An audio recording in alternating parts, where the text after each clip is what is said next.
Como é que uma nação nasce, hein? Será que é com uma ideia, uma batalha? Ou, quem sabe, com um mistério?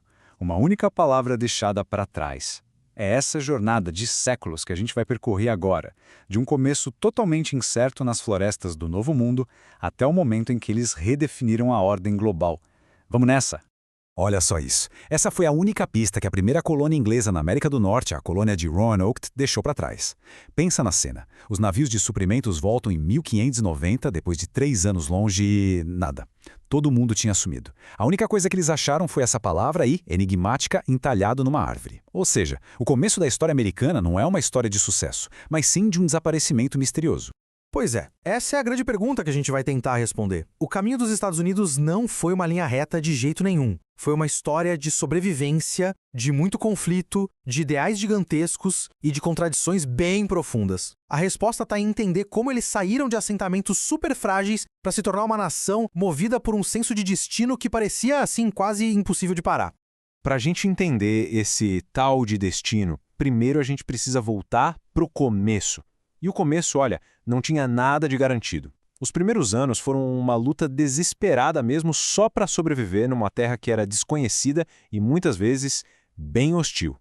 As pessoas que cruzaram o Atlântico vieram por um monte de motivos diferentes. Algumas estavam buscando liberdade religiosa, sabe? Fugindo de perseguição lá na Europa. Outras vieram por grana mesmo, interesses comerciais. Mas no final, todas elas deram de cara com a mesma realidade brutal. Invernos congelantes, ameaça constante de fome e doença e, claro, os conflitos com os povos nativos. Dar certo ali estava longe, bem longe de ser uma certeza. Agora, uma coisa que é muito interessante é que, desde o comecinho, começaram a se formar duas sociedades bem diferentes. Opostas, na verdade. Lá no norte, o clima mais frio levou a uma economia baseada em pequenas fazendas familiares, comércio, uma manufatura inicial. Já no sul, o clima quente era perfeito para monocultura, ou seja, plantar uma coisa só em larga escala, tipo tabaco ou arroz, isso deu origem a um sistema completamente diferente. E o motor que girava a economia do Sul era o sistema de plantation. Basicamente, grandes fazendas focadas nessas culturas de exportação e tudo isso construído nas costas de africanos escravizados. Esse sistema não moldou só a economia do Sul. Ele criou também uma sociedade aristocrática, rural, que era o oposto do Norte, que era mais comercial e urbano. Essas duas Américas, desde o início, já estavam em rota de colisão. Depois de se estabelecerem, os Estados Unidos começaram a olhar para o oeste. Só que essa expansão não era só sobre ganhar terra, não. Ela foi movida por uma ideia muito poderosa. Uma crença de que esse crescimento era inevitável, quase como uma ordem de vida. O nome dessa ideia é Destino Manifesto. A palavra manifesto significava óbvio, claro. E destino, bom, destino é destino. Era a crença de que era um dever deles, claro e abençoado por Deus, se espalhar de uma costa a outra.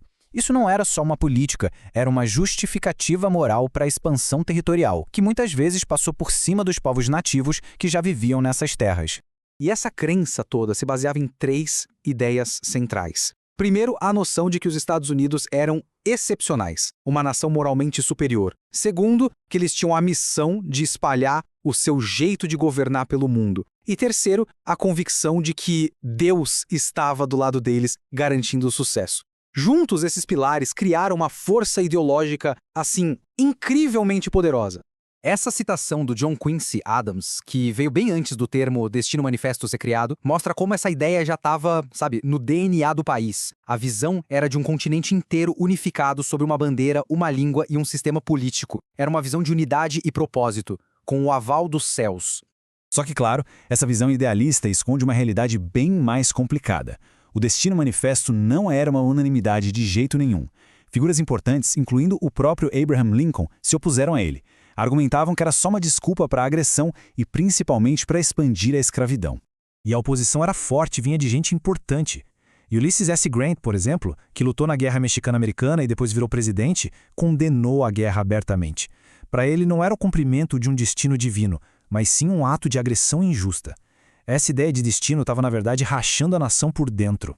E essas divisões, uma hora, explodiram. A expansão para o oeste forçou uma pergunta que o país vinha evitando. Cada novo território vai ser livre ou vai ser escravista? A Guerra Civil foi a resposta brutal para essa pergunta.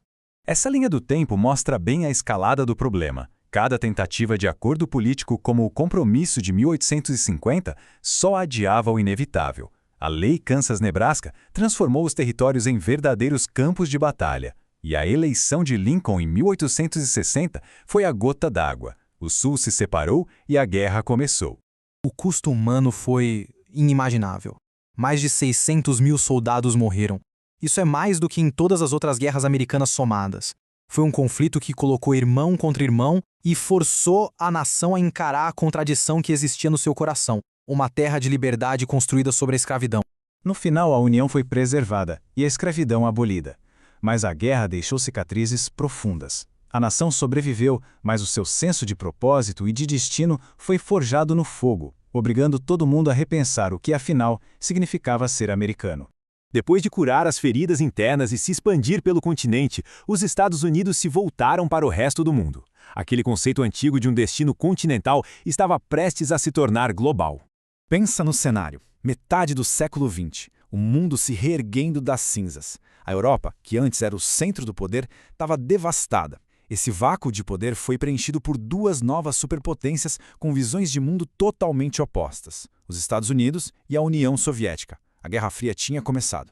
A nova política externa americana passou a ser guiada pela doutrina da contenção. A ideia não era derrotar a União Soviética na base da força militar, mas sim conter a influência dela.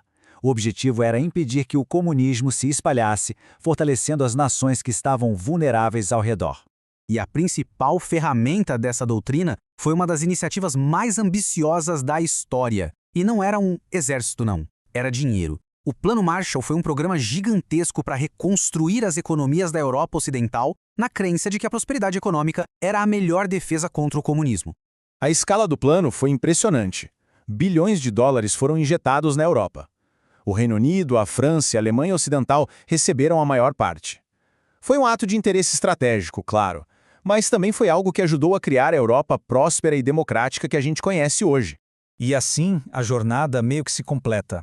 De uma colônia perdida cujo único vestígio foi a palavra Croatoan, para uma nação poderosa o suficiente para projetar um plano para o mundo inteiro. É uma transformação impressionante, né? Movida por uma crença duradoura e muitas vezes polêmica no seu próprio destino. E isso nos leva à pergunta final.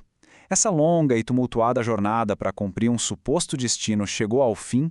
Ou será que a história do destino americano é uma daquelas que continua sendo escrita, redefinida por cada nova geração e cada novo desafio no cenário mundial? A resposta talvez ainda esteja sendo escrita.